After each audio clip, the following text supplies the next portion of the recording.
Apakah para sahabat pernah berpikir kira-kira persoalan apa saja yang terkait pada penciptaan langit dan bumi? Perkara apa saja yang terkait pada penciptaan teknologi oleh para ilmuwan? Perkara apa saja yang terkait yang dilakukan, yang diperhatikan oleh para politikus untuk berkuasa? Semua ada jawabannya. Jawaban itu ada di dalam Al-Quran yang selama ini disembunyikan oleh para ilmuwan, yang disembunyikan oleh para ulama.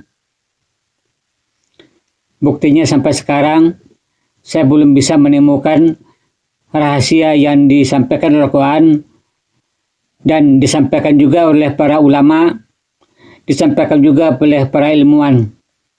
Untuk itu, pada video ini saya akan menjelaskan rahasia kunci pembuka seluruh ilmu pengetahuan, walaupun pada video sebelumnya saya telah memberitahu sedikit. Dan pada video kali ini akan saya jelaskan setahap demi setahap. Tolong jangan dipotong video ini, jangan di skip video ini. Tunggu saya. Terima kasih.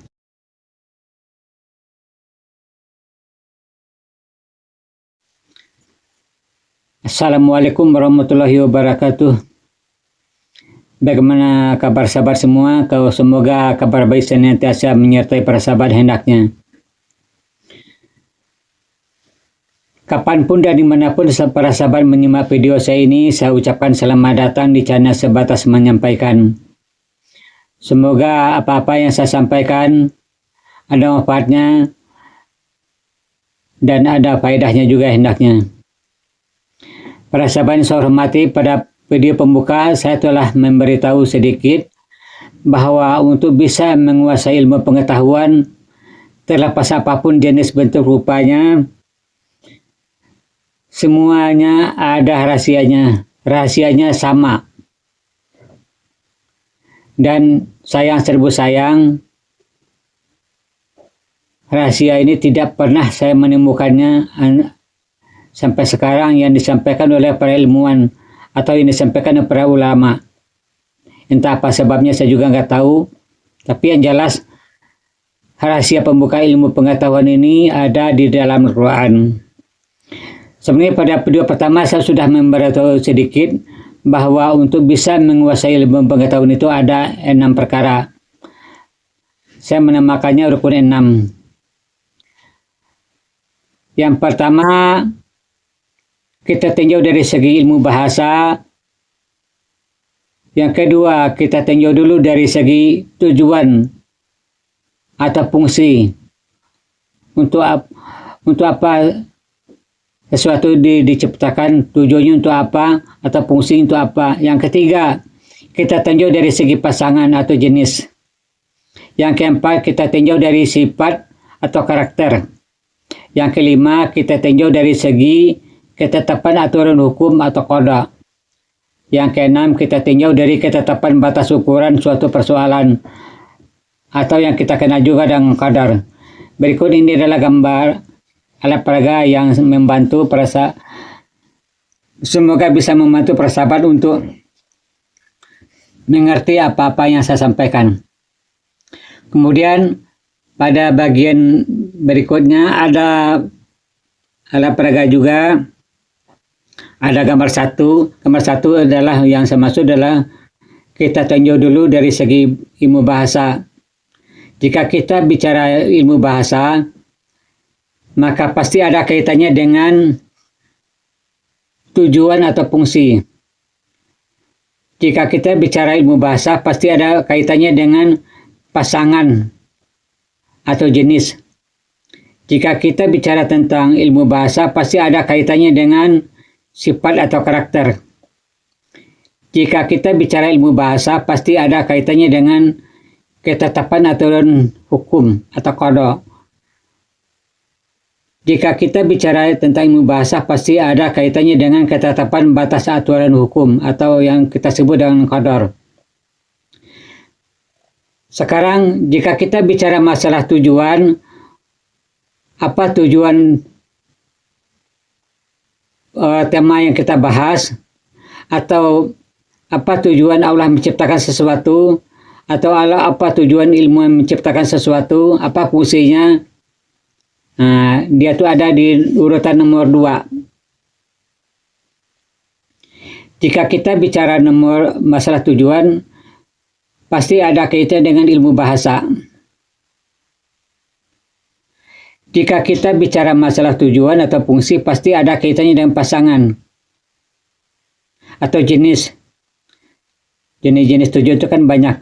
Kemudian jika kita bicara masalah tujuan, pasti ada kaitannya dengan ketetapan atau hukum atau qada.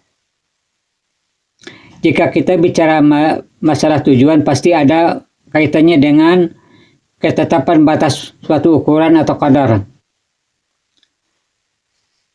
Kemudian jika kita bicara masalah pasangan atau jenis, pasti ada kaitan dengan bahasa, ada kaitannya dengan tujuan, ada kaitannya dengan qada, ada kaitannya dengan qadar. Begitu selanjutnya. Ini gambaran awal, semoga bisa dimengerti. Jika tidak ada yang kurang paham, bisa saya lanjutkan atau pada video berikutnya, atau saya tunggu komentar atau kritik atau apapun yang perlu ditanyakan, saya tunggu di kolom komentar.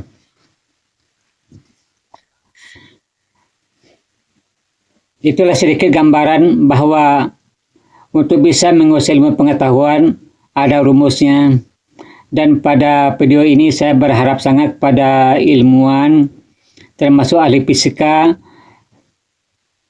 ulama, atau profesor, apapun alasannya, namanya, atau siapapun kita, saya mengajak pada semuanya, siapapun,